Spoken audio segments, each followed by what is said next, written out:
Alright guys, check this one out. Canadian Swiss franc.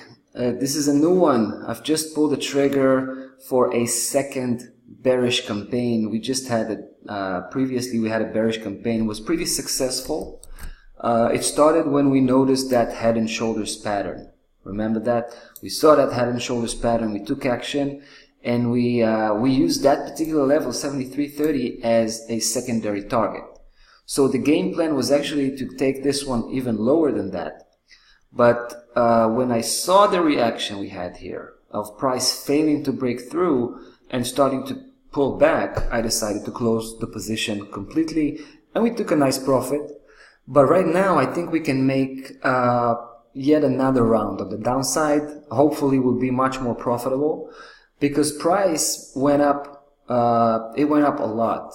Right? I mean, after touching base on this bottom key level, which was in itself just a very strong confirmation that this setup here, this black system here, is very much valid.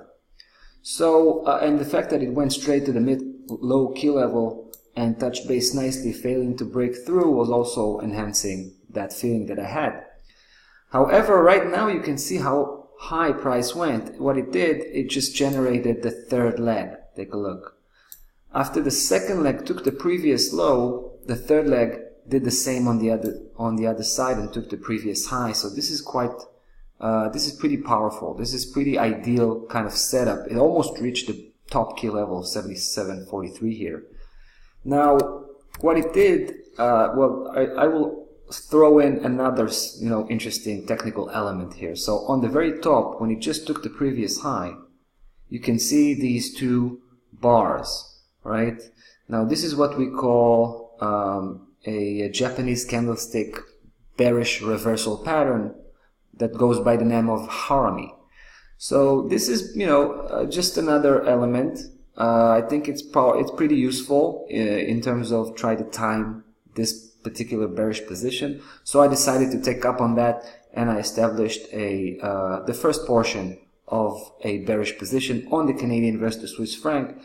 As as price begins to build up some serious negative momentum, obviously my plan is to continue and increase the position all the way through, like I said before, aiming at this particular level, 74.63, but taking under consideration this level as well as a secondary target at 76.11, as you can see, that's not too far from where we're trading right now.